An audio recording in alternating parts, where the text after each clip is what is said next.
Hello, Brother Monroe here. Welcome back to Ultimate Admiral Dreadnoughts into the German campaign, which has actually been a few months in between the end of the last episode and the start of this one. It's now March 1917, and I've just unlocked light and heavy cruisers. Praise be! We can actually start building some cruisers. Oh my goodness. Naval Invasion of Riga is 2 months away from being finished. We've got a reasonable amount in the shipyard capacity, especially because aside from Caliban, which is getting some dents taken out, all the SS4s and KK1s have been put in for refits, and in many cases have had their refits completed. So that's very nice. So I'm just going to immediately jump into the ship design. Now, the GK2s, I should say, are already doing a pretty good job. Now, unfortunately, we've unlocked this and this at the same time, both of these light cruisers. So really, it's kind of be a one or the other. Now, in terms of stats, the modern light cruiser does look just flat better. So it's going to be the modern light cruiser, the long-awaited LK2. That's right. We're finally getting a new cruiser. Oh my goodness. 10,000 ton light cruiser.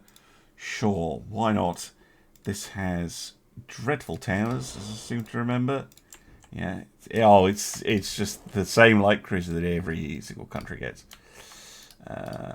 I am glad that 1.4 has added a little bit of variety into the light cruiser game. I'm also pretty sure this is the only light cruiser we're going to get access to. Because Germany sucks for light cruisers. Oh, God. Okay, so no. We don't have We don't have twins or triples for light cruisers yet. Okay, that's going to be a back burner ship then. Okay. We need to do some more unlocking. But we can get a modern heavy cruiser, damn it. That can fit triple guns. And it's going to look the same anyway. Okay, so we're actually not building the LK1. We're building the GK3. Oh, Germany, you suck so much for light cruisers. This is going to be a big ship. Big ship. Now, gun-wise... the 9s and 8s make the most sense.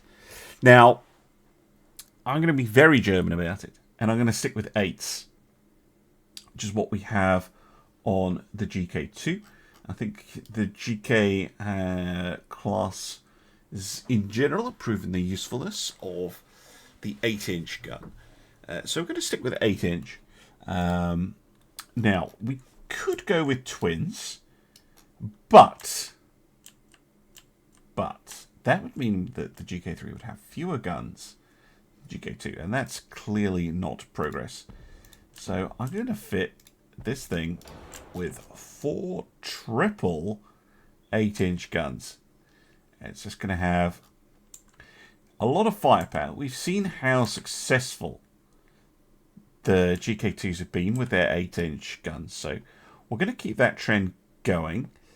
It would be nice to fit 5-inch guns, but I don't think there are any slots for it. And the 2-inch guns are so far behind, I don't think there's any point fitting them. So it's either going to be 3s or 4s, and there's no secondary mounts for either of them. What the blinking blinks only has 2-inch gun mountings. Well, I guess we're using these very bad 2-inch guns. At least we can upgrade them later, but yeah, I'm pretty sure this is also the design where really the funnels don't fit. Good grief. Okay, you can have an extra 2-inch gun then. Lucky you.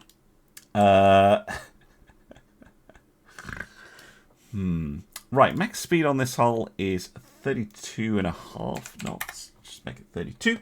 That'll be pretty fast, significantly faster than the GK2s. You can currently do 25, and puts it faster than the Z1. So, significant upgrade in speed, I can talk, and firepower. We only have underwater tubes, but a lot of them. So, sure, why not? We'll go oil, go balanced, go gear turbines with an alt diesel. Bring the good stuff.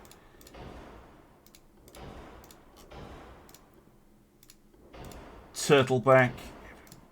Cruisers are an absolute pain to deal with. Gonna go TNT, tube powder, super heavy shells. Fast 21-inch torpedoes are fine.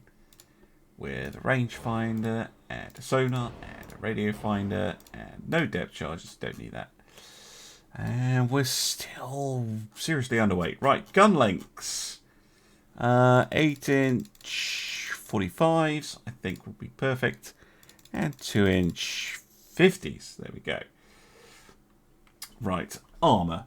1.5 is fine. Whatever. 11-inch.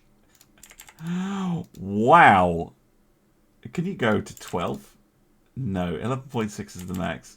Do you know what? It's sure. You can have max armored turrets. Sure, why not? Main belts, probably 10 is going to be enough.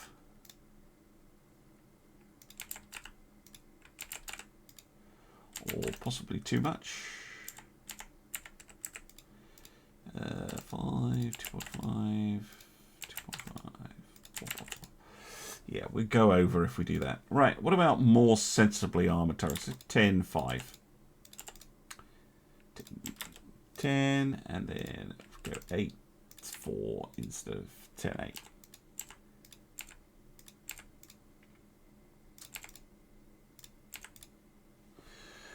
Something like that. Yeah, that's... Oh, wait. Forward belt is should be 4, not 1. There we go. Yeah, that gives us a...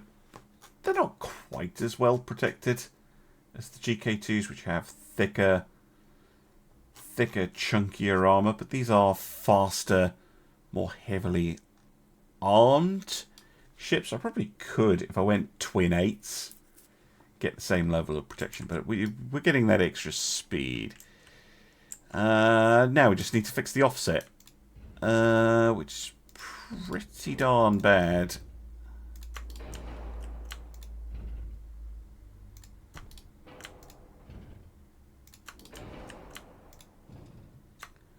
Oh, it's too much.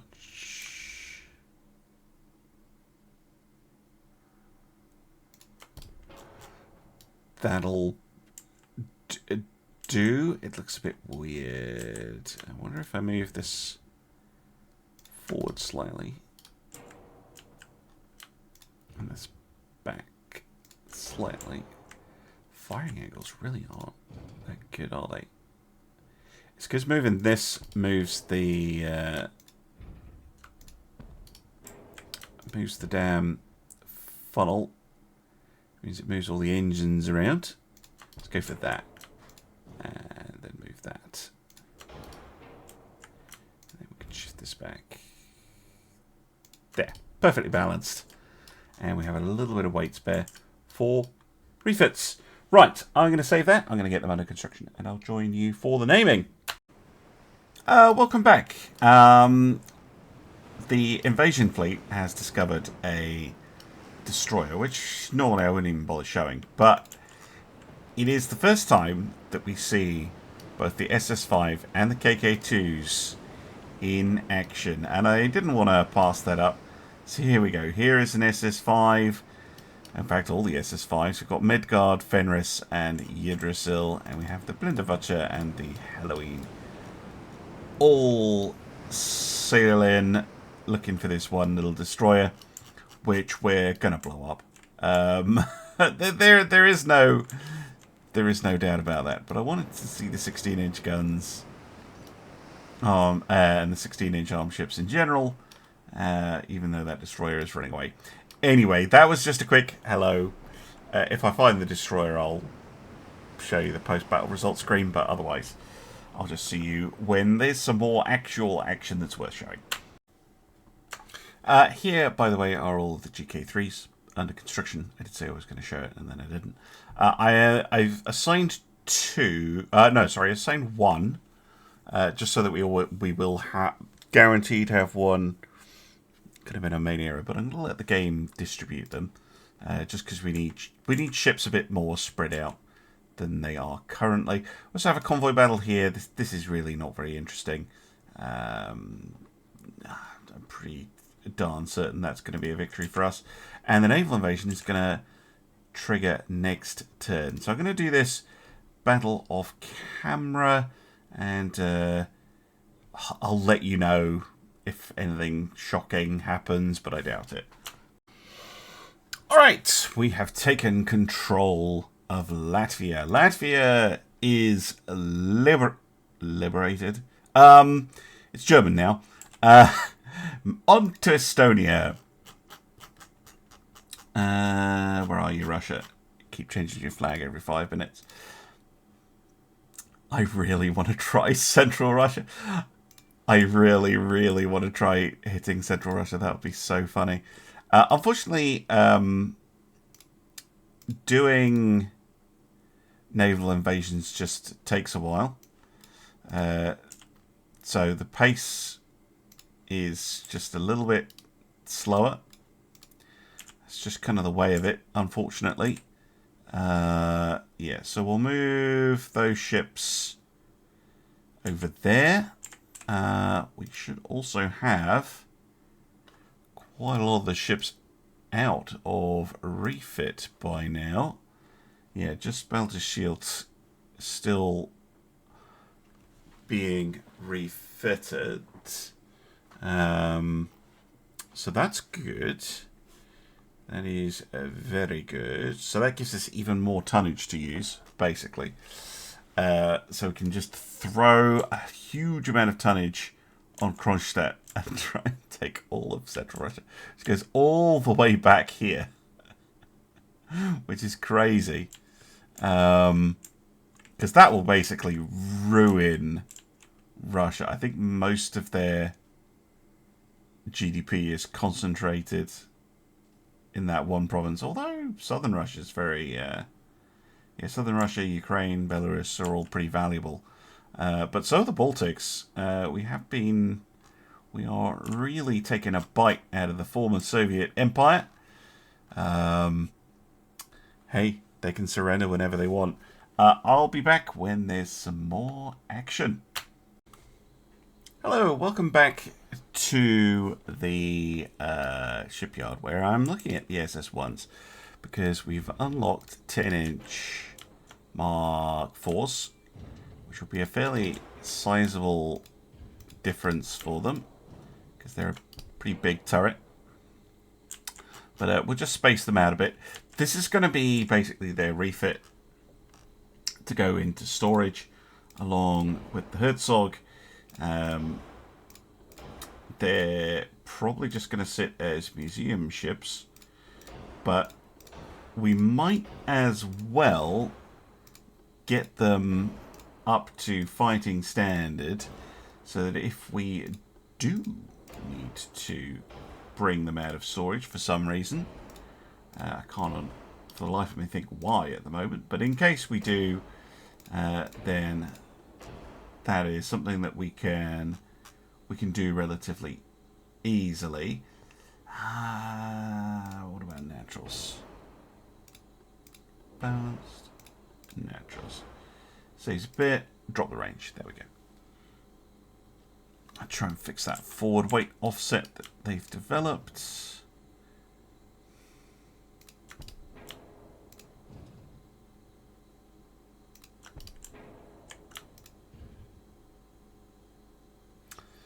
There we go. So this is going to be it. There's only 2 of them left anyway. So they're going to get a little bit of a refit.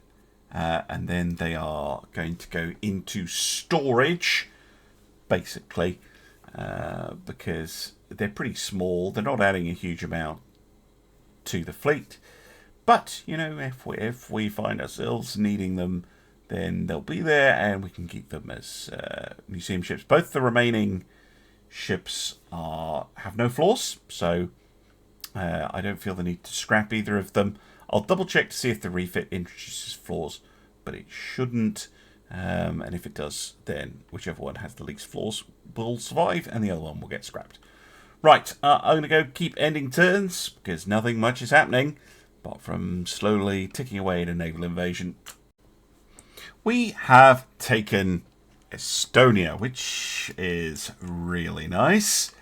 And I think, therefore, it is time to bring an end to this war by invading Central Russia itself. We're going to move absolutely everything we have over here to just completely obliterate it. There we go. There's the other one. Actually, I should spread them out a little bit, shouldn't I? Anyway, we're going to send all the ships down. We're going to invade St. Petersburg directly.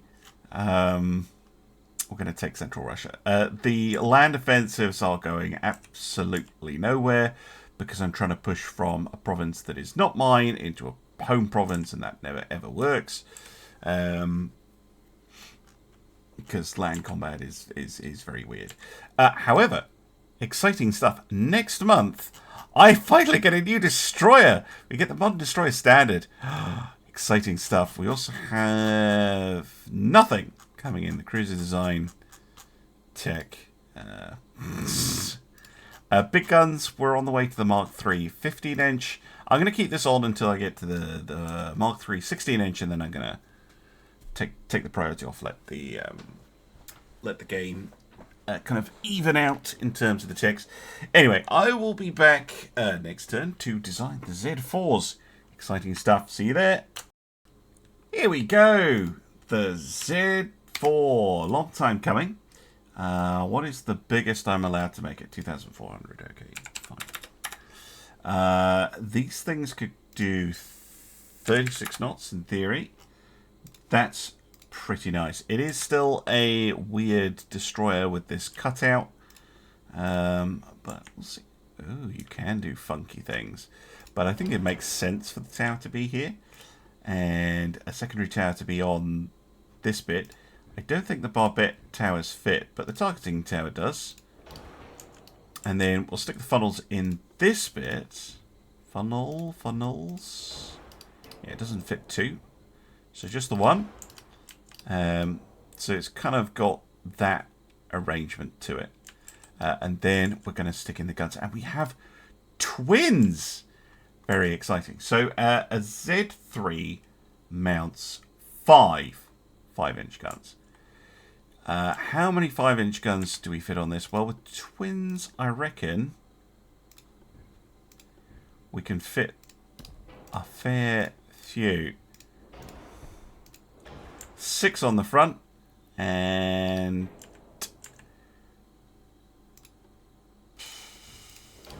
possibly another 4 on the rear, mounted like this so that they can fire over the depth. Well, probably more likely to be mine launchers with me, and then a token torpedo tube. That is what I'm going to go for. That is an awful lot of firepower. Can we get any cheeky 2-inch? That is something I quite like to have. Cheeky 2-inch gun. We can kind of fit some there, but just one is not good enough. Yeah, I could fit a single twin 2-inch like here or something, but that doesn't seem worth it. So we're going to go with this. Oil, we could experiment with diesels. Would give them a lot of extra range. Be very useful, which is always useful on a destroyer. Anti-flood. Base fuse. Catalytic. Heavy. Powder. Electrohydro.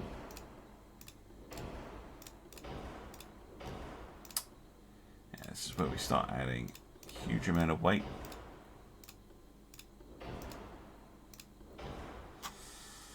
Yes, that's what I was afraid of. Let's scale this back. Let's go for a much more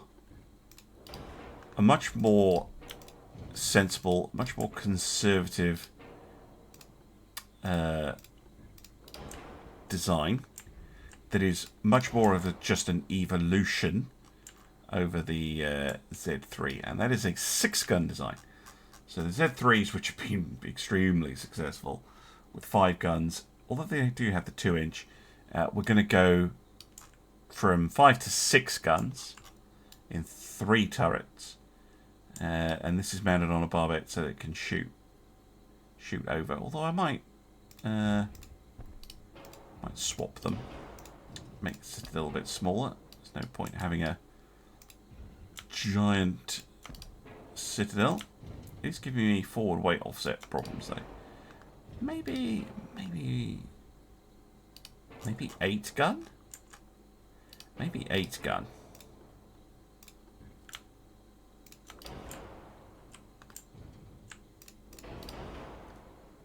See, puts me 3% overweight.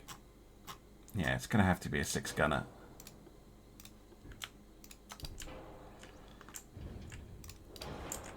Eight-gun mega ships can wait. Can tuck the turrets back a little bit. Try and get that weight. Yeah, can do fine noodling later. Obviously, we haven't put armour on the ship yet either.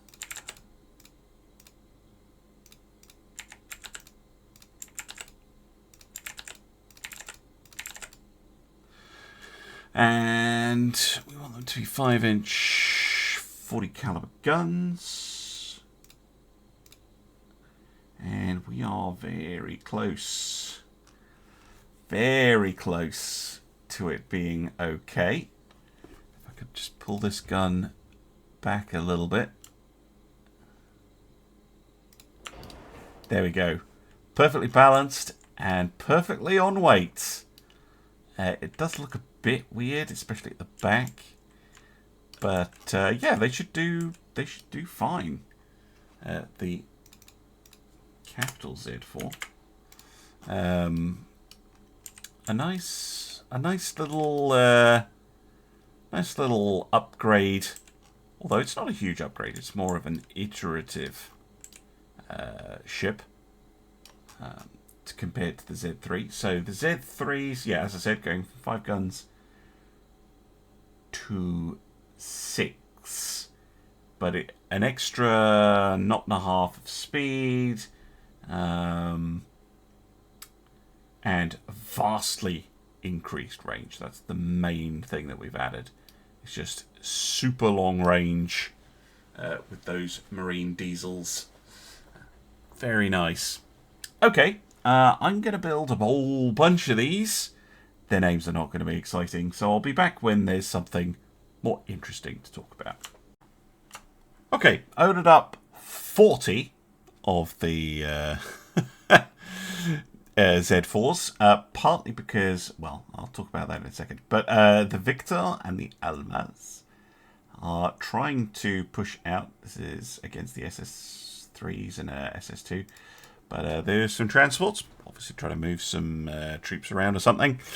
Yes, so I am going to start retiring the Z1s.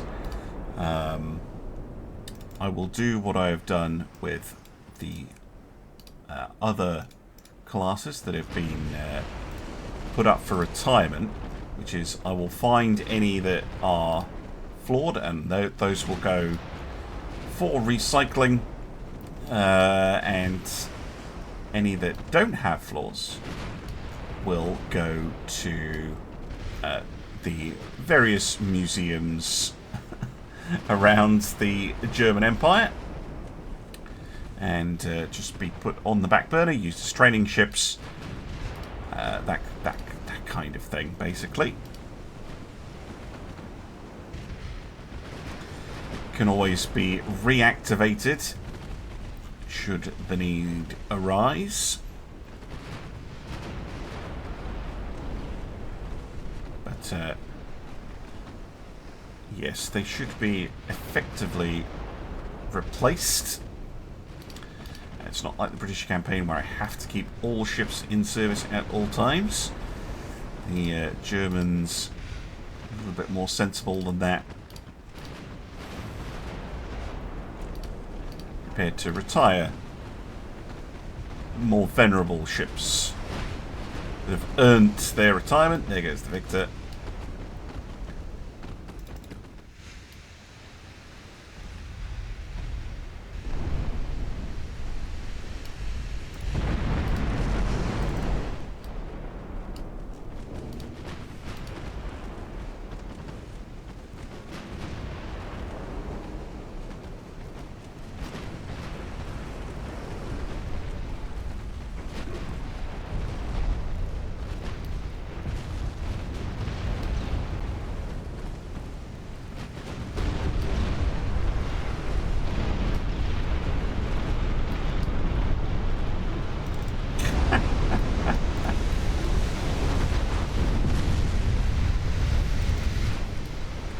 Go.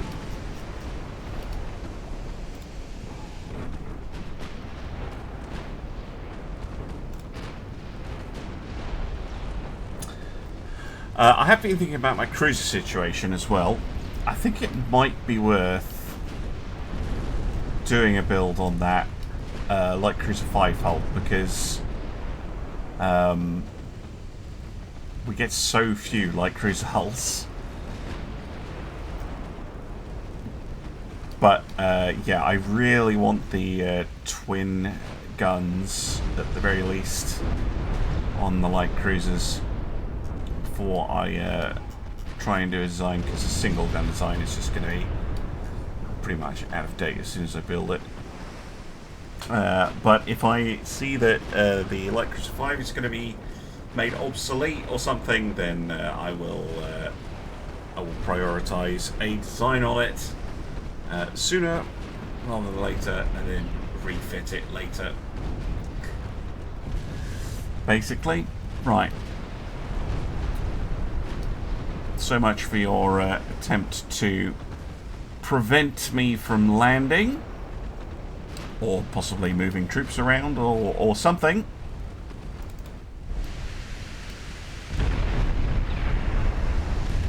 There we go. Simple stuff. It's never really going to be a fair fight. Right. Back to the map. Looks like they're trying it again. I'm just going to time-lapse this one.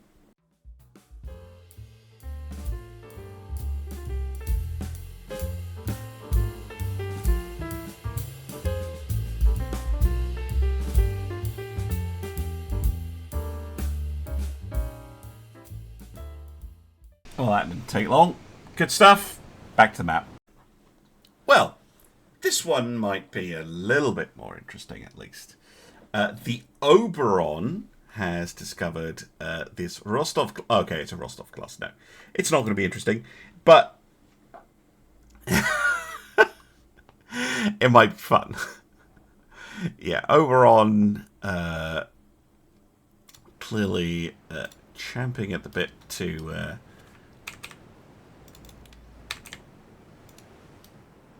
get away and stretch her legs, fire off the rust, and see how her refitted 14-inch Mark III guns fare. Look at that, 3% accuracy, 15 kilometers out. That is getting to be pretty nasty.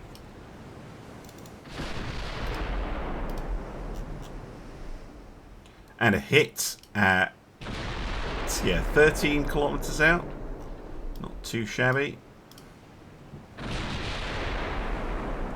Remember, this is pre-radar. So 13 kilometers is pretty much horizon. You go just like at the edge of the visual horizon.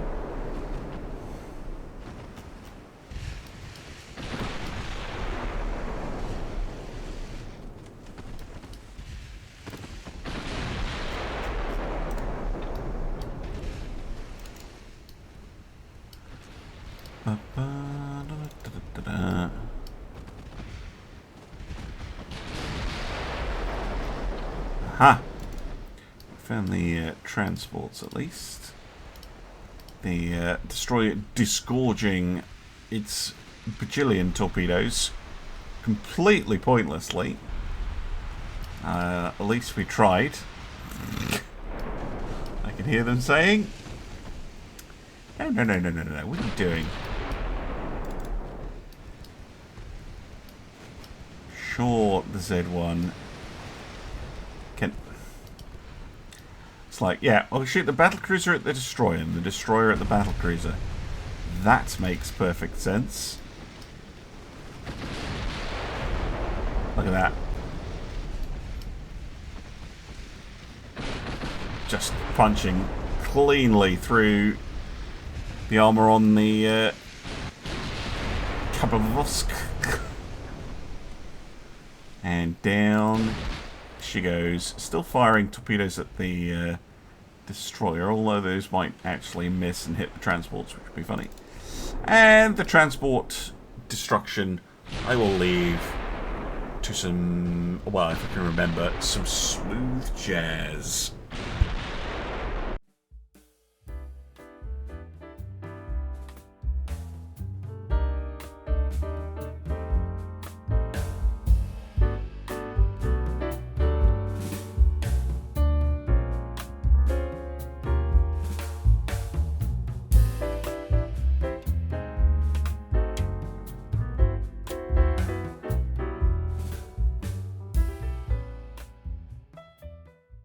As I said, not really going to be too much of a challenge, although they did nearly sink the Z1 because I wasn't paying attention. That's that. Right, back to the map. Well, it's now May 1918, and we have taken control of central Russia. That's right. St. Petersburg and Moscow have fallen, and Germany has taken a giant munch, a giant bite out of the Russian Empire, which is now the Soviet Union again, or at least it was briefly. Yeah, it is. Yeah, Soviet Union again. So I'm going to very generously offer them a peace deal now that they don't have any presence on the Baltic. The Russians have been completely locked down in the Baltic forever. Where could we hit next? We could try and take northern Russia. That's quite funny. But no, I think we're going to head... We're going to pick up our toys and we're going to head for the Black Sea instead. We're going to see if the Russians come out to play, because they do have a few ships in here. This is their option for... we're going to hit Crimea first. This is their option for withdrawing.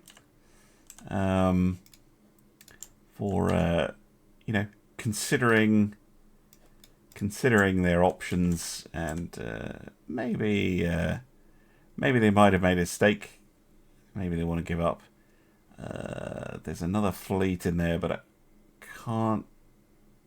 I saw it. There we go. So we're just going to move those three fleets over to the Black Sea. Although I expect we're going to get a peace deal, I will push for a peace deal with them, because it seems a bit ridiculous to keep the war going, to be honest. I'd rather let them build up a bit, especially after taking Central Russia. That's so unbelievably mean. And I'll be back next turn and let you know how that goes. Yeah, I did not have to push for a peace deal. They have just agreed to one. I want Malaya. And screw it, South Sakhalin. No, you didn't give me Malaya, you bastards. It's the one I actually wanted. I wish there was a way of saying, no, that's not acceptable. No. Right. In that case, it is finally peace. Finally, we have peace. Germany has peace for the first time ever. It's since goodness knows when, how long this series of wars has been going on. The French are probably going to cause trouble, but we can prepare for that. We can prepare for that. I'm going to all order ships home. We're going to get the ships back home. We're gonna rest. We're gonna rearm. We're gonna refit. We're gonna relax for a bit. Germany, the fleet has done a truly outstanding job, and yes, they can enjoy a bit of peace and quiet. Peacetime episode, next episode. We'll see how long it lasts, but I'm very pleased that we have some peace, and the Ramstein and the Scorpion are commissioning up as well, which is very nice indeed. Anyway, thank you very much for watching, and I'll see you again soon for some more Ultimate Admiral Dreadnoughts. Bye for now.